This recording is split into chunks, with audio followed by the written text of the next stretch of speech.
Hello friends, welcome to my channel The Textile World, and here I am Iti Dubey. For all about textile you can follow me, you can subscribe to my channel so that आपको कोई भी queries हैं textile से related, कोई भी topic clear नहीं हो रहा है, so you can contact to me through this mail ID और simply comment in the comment section, तो मैं आपकी हेल्प कर पाऊँगी। और आज का टॉपिक भी जो है हमारा वो भी एक यूज़र ने क्वेश्चन पूछा हुआ है, उसी को मैं आज डिस्क्राइब करने वाली हूँ। उन्होंने पूछा था एयर फ्लो मेथड को डिस्क्राइब, मतलब अच्छे से डिस्क्राइब कर दीजिए। तो आज मैं फाइबर फाइनेस का जो एयर फ्लो मेथड है उसके बारे में डिस्कस करूँगी। तो देख लेते हैं, स्टार्ट करते हैं हम लोग। तो जो एयर फ्लो मेथड है वो भी हमारा यूज़ किया जाता है फाइबर फाइनेस की टेस्टिंग के लिए। ओके, तो before starting the air flow method we should know what is fibre fineness. होता क्या है फाइबर फाइनेस, पहले हम ये देख लेते हैं। तो fibre fineness is one of the most important fibre characteristics. जो मतलब और भी चीज़ें देखी जाती हैं फाइबर फाइनेस की। फाइबर जब हमारा प्रिपेयर किया जाता है हमारा यार्न मैन्युफैक्चरिंग के लिए, उसमें से जो एक इम्पॉर्टेंट करेक्टरिस्टिक है वो है हमारा फाइबर फाइनेस, जो हमारी टेस्ट की जाती है। Okay, the fiber fineness determine how many fibers are present in the cross section of a yarn of given thickness। अब पर्टिकुलर थिकनेस में कितने यार्न प्रेजेंस हैं, कितने फाइबर प्रेजेंस हैं, ये हम डिटरमाइन कर सकते हैं through fibre finance testing. Okay, minimum 30 fibers are needed in the yarn cross sectional but there are usually 100। Minimum जो है हमारे 30 हमारे जो एक यार्न में 30 फाइबर्स होने चाहिए, लेकिन हम यूजुअली जो है 100 फाइबर्स हम यूज़ करते हैं। The fibre fineness is expressed in weight per unit length और लेंथ पर यूनिट वेट। तो हम कैसे मेज़र करते हैं फाइबर फाइनेस को, वेट पर यूनिट लेंथ में या फिर लेंथ पर यूनिट वेट में। ओके, तो fibre fineness is measured in micronaire value. Micronaire value में हम फाइबर फाइनेस को मेज़र करते हैं, जिसको हम डिनोट करते हैं MIC से। MIC से हम फाइबर फाइनेस को जो हमारा डिनोट करते हैं हम कितना फाइन है हमारा, तो हम ये टर्म यूज़ करते हैं। ओके, अब हम देख लेते हैं फाइबर फाइनेस हमने देख लिया। अब ये इम्पोर्टेंट क्या है, इसका मतलब हम क्यों टेस्ट करते हैं, क्या ज़रूरत है हमें टेस्ट करने की, मोटा हो चाहे कैसा भी हमारा फैब्रिक बन के तैयार हो रहा है, हमें क्या मतलब है। लेकिन नहीं, फाइबर इसकी इम्पोर्टेंस क्या होती है वो आज हम देख लेते हैं। Why fibre fineness is important. तो it has been known since long that the fiber fineness plays an important role in determining the quality of resultant yarn and hence that of the resultant fabrics. In general, fiber fineness is important due to the following factors। यहाँ मैंने कुछ factors discuss किए हैं मतलब जिससे आपको clear होगा कि क्यों फाइबर फाइनेस इम्पोर्टेंट है। तो देखिए, it affects stiffness of the fabric. Fabric की स्टिफनेस को अफेक्ट करता है, क्योंकि जब हमारा फाइन होगा फैब्रिक तो हमारा स्मूथ होगा फैब्रिक, सॉफ्ट होगा फैब्रिक, तो हमारा फैब्रिक स्टिफ नहीं होगा। नेक्स्ट हमारा है as the fibre fineness increase resistance of bending decrease. तो जब फाइबर फाइनेस इंक्रीज होगी तो हमारा इट्स मीन हमारा फैब्रिक सॉफ्ट हो जाएगा, और सॉफ्ट हो जाएगा तो बेंडिंग डिक्रीज ऑब्वियसली हो ही जाएगी हमारी। देन नेक्स्ट क्या है हमारा, it's means the fabric made from yarn of फाइनर fibre is less stiff in feel. फाइनर fibre use होगा जो कि लेस स्टिफ होगा, फील करने में भी हम उसको आसानी से पता लगा सकते हैं। नेक्स्ट है इट ऑल्सो ड्रेप्स बेटर। तो जो हमारा फाइन फैब्रिक होगा वो हमारा ड्रेपेबिलिटी उसकी अच्छी होती है कंपेरेटिवली जो हमारा थिक फैब्रिक होता है, जो हमारा बहुत मोटा फैब्रिक होता है। ओके, तो और कोई इंपॉर्टेंस हो आप मुझे बताइए। यहाँ पे मैंने बताया स्पिनिंग लिमिट हो जाती है हमारी, यार्न स्ट्रेंथ इंक्रीज हो जाती है, यार्न इवननेस हो जाती है, यार्न फुलनेस हो जाती है, ड्रेपेबिलिटी हम इंक्रीज करते हैं फाइबर फाइनेस के थ्रू, लस्चर हम इंक्रीज करते हैं, हैंडलिंग हमारा ड्रेपेबिलिटी में आ जाएगा। ओके, और भी कोई इंपॉर्टेंस है वो आप मुझे कॉमेंट सेक्शन में बताइए। ओके, तो अब हम देख लेते हैं फाइबर फाइनेस को हम मेज़र कैसे करेंगे। इंपॉर्टेंस हमने देख ली, फाइबर फाइनेस होता क्या है ये हमने देख लिया। ओके, तो अब हम मेज़र कैसे करेंगे ये देख लेते हैं। इसके हमारे मेथड होते हैं ग्रेविटेशनल मेथड। जो ग्रेविटेशनल मेथड होता है इसको हम मोस्टली कॉटन और वूल में यूज़ करते हैं। तो कॉटन और वूल में डिफरेंस है हमारा। तो इस कॉटन जो होता है हमारा सीड फाइबर होता है और वूल हमारा हेयर फाइबर होता है। ओके, ये तो मैं ऑलरेडी डिस्कस कर चुकी हूँ। तो कॉटन में हम अब उसके seeds, particles, dust and dirt ये रिमूव करके ही प्रोसेस को आगे बढ़ाते हैं।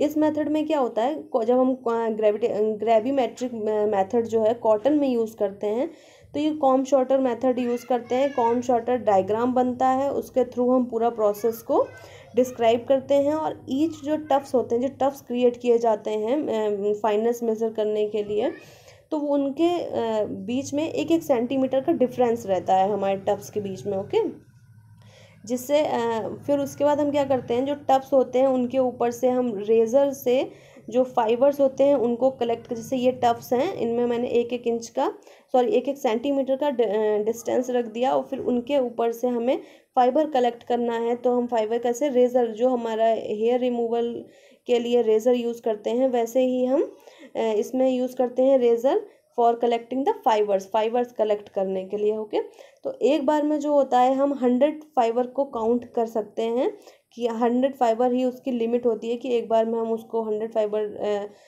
काउंट कर सकते हैं through a very sensitive micro balance होता है जिसके थ्रू हम मेज़र करते हैं। और इसकी जो यूनिट होती है इसको हम मास पर लेंथ में डिनोट करते हैं। ओके, ऐसा ही सेम प्रोसेस वूल के लिए भी होता है ग्रेविमेट्रिक का, लेकिन उसमें क्या होता है, जैसे हम इसमें सीड और डर्ट एंड डस्ट पार्टिकल्स अलग करते हैं वैसे ही उसमें ऑयल क्लीनिंग के लिए भी प्रोसेस होता है। अगर ऑयल उसमें रह जाएगा, ऑयल का सब्सटेंस रह जाएगा, तो जब हम रेज़र यूज़ करते हैं तो हमारे फाइबर्स जो हैं वो अच्छे से कलेक्ट नहीं हो पाएंगे। ओके, देन हमारा सेकेंड मेथड क्या है, optical method. So, through optical method, physical and chemical properties analysis करते हैं हम फाइबर्स की, that are based on the optical range of electromagnetic waves. जो इलेक्ट्रोमैग्नेटिक वेव्स होती हैं वो एक ऑप्टिकल रेंज के थ्रू ही वर्क करती हैं, तो उसके ऊपर ऑप्टिकल मेथड हमारा वर्क करता है। देन हमारा वाइब्रोस्कोप मेथड आप नाम से थोड़ा सा अंदाज़ा लग रहा होगा, वाइब्रो मतलब वाइब्रेशन। ये जो है हमारा वर्ड वो लैटिन वर्ड है, लैटिन वर्ड के वाइब्रेट से लिया गया है। जो वाइब्रेट का मतलब होता है आप जानते होंगे, vibrate. Then vibrate and scope, तो इसमें जो हमारा फाइबर फाइनेंस टेस्टिंग का जो मटेरियल यूज़ करते हैं वो थ्रू वाइब्रेशन के थ्रू हम फाइबर फाइनेंस को आइडेंटिफाई करते हैं। सो आज का जो हमारा मेन टॉपिक है एयर फ्लो मेथड, उसके बारे में हम देख लेते हैं। एयर फ्लो मेथड जैसा कि आपको नाम से लग रहा होगा कि जैसा कि मैंने यहाँ पे आपको बताया था कि वाइब्रोमीटर तो वाइब्रेशन यूज़ करता है, ग्रेविटेशनल मेथड तो उसमें हम कॉम शॉर्टर यूज़ करते हैं, ऑप्टिकल में हम ऑप्टिकल रेंज यूज़ करते हैं। वैसे ही जस्ट एयर फ्लो मेथड में हम एयर, कुछ ऐसा लग रहा होगा कि हाँ हम एयर यूज़ करते हैं, एयर को फ्लो करते हैं, उसके बाद हमारे रिजल्ट्स आते हैं। सो हाँ, बिल्कुल सही लग रहा है। अगर आपको ऐसा लग रहा है तो नाम से लग रहा है एयर फ्लो मेथड। इसमें हम एयर को फ्लो करते हैं, उसके थ्रू हम इसमें आइडेंटिफाई कर पाते हैं कि फाइबर हमारा फाइन है कि हमारा थिक है। ओके, तो उसमें मैं आपको पहले बता देती हूँ, फिर मैं आपको थ्रू डायग्राम समझा दूँगी।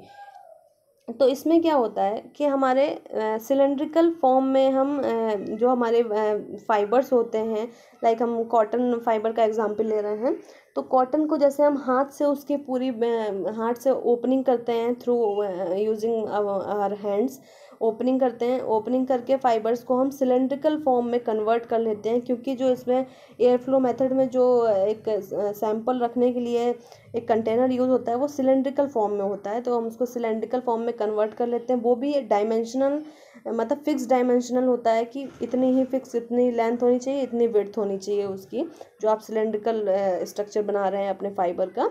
उसके बाद उसको हम इंसर्ट कर देते हैं सिलेंड्रिकल जो हमारा कंटेनर होता है उसमें।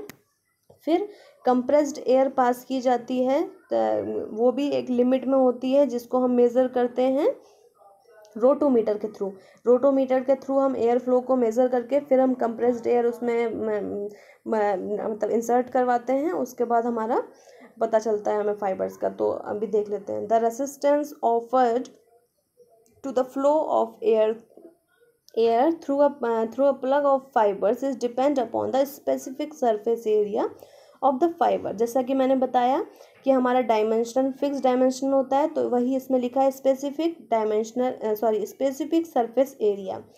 Finance tester has been evolved on the principle of determining fineness of cotton.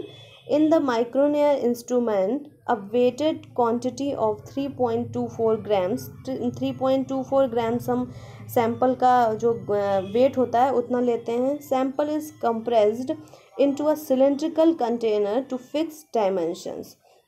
Okay, तो compressed air is forced through the sample at a definite pressure, and the volume rate of flow of air is measured by a rotometer type of flow meter।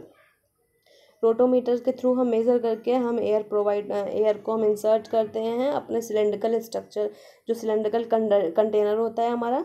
The sample for micronaire test should be well opened, cleaned and thoroughly mixed. जो हमारा micronaire test के लिए sample होना चाहिए air flow के बाद हमारा, तो वो बहुत ही अच्छे से वेल ओपनड होना चाहिए, नहीं तो डस्ट एंड डर्ट अगर होगी, सीड पार्टिकल्स होंगे, ऑयल एंड वैक्सेस होंगी, तो वो अच्छे से वर्क नहीं कर पाएगा।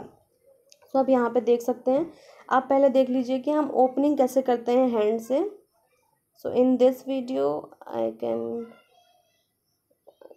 ये चल नहीं रहा है शायद इसमें, तो यहाँ पे मैंने बताया हुआ है कि कैसे आप हैंड से ओपनिंग कर सकते हैं फाइबर से, मतलब फाइबर की। आई थिंक आपको पता होगा, अगर नहीं पता है तो आप मुझे बताइए कमेंट में, मैं उसका एक वीडियो जो है अपलोड कर दूंगी कि हाथ से हम ओपनिंग कैसे करते हैं, जिससे हमारे seed particles, dust and dirt easily remove हो जाते हैं और हम इसको मतलब टेस्टिंग के लिए यूज़ कर सकते हैं। तो आप यहाँ डायग्राम देख सकते हैं एयर फ्लो मेथड का। ये हमारा कंटेनर होता है जिसमें हम फाइबर्स इंसर्ट करते हैं, यहाँ से हमारा एयर फ्लो होता है। देन ये हमारा फ्लो मीटर होता है, जहाँ पे हम जो हमारा एयर का जो कंप्रेस्ड एयर है उसको हम मेज़र कर सकते हैं कि कितना मतलब इसका फ्लो, एयर का फ्लो कितना है। फिर इसके बाद यहाँ से कंप्रेस्ड एयर इसमें डाली जाती है, जिससे हमारे फाइबर जो है, जो सैंपल है वो हमारा ईजिली आइडेंटिफाई हो जाता है। उसको आइडेंटिफाई कैसे करते हैं, अगर ये हमारे फाइबर्स इतना दूर दूर हैं तो इट्स मीन हमारा जो एयर है वो फाइबर्स में इंसर्ट हो गया है, और फाइबर्स हमारे फाइन हैं तो ये दूर दूर हो गए हैं, तो ये हमारे फाइबर फाइन है। इससे हमें ये आइडेंटिफाई, और पास हैं तो मतलब हमारे फाइबर थिक हैं, एयर अच्छे से पास नहीं हो पाई है इसमें। ओके, तो यहाँ पे मैंने आपको कर दिया है। अगर आपको फिर भी नहीं समझ में आया है सो आप मुझसे कांटेक्ट कर सकते हैं थ्रू माय मेल आईडी। आप मुझे बता सकते हैं कि नहीं समझ में आया है, तो मैं कोशिश करूँगी कि आपको नोट्स प्रोवाइड करवा पाऊँ। और अगर और कोई क्वेश्चन हो तो आप मुझे कमेंट सेक्शन में बता सकते हैं। सो आज के लिए थैंक यू। अगर और कोई क्वेश्चन हो तो प्लीज़ कमेंट सेक्शन में बताइएगा। Thank you. Stay home, stay safe and stay tuned with me. Thank you, bye bye.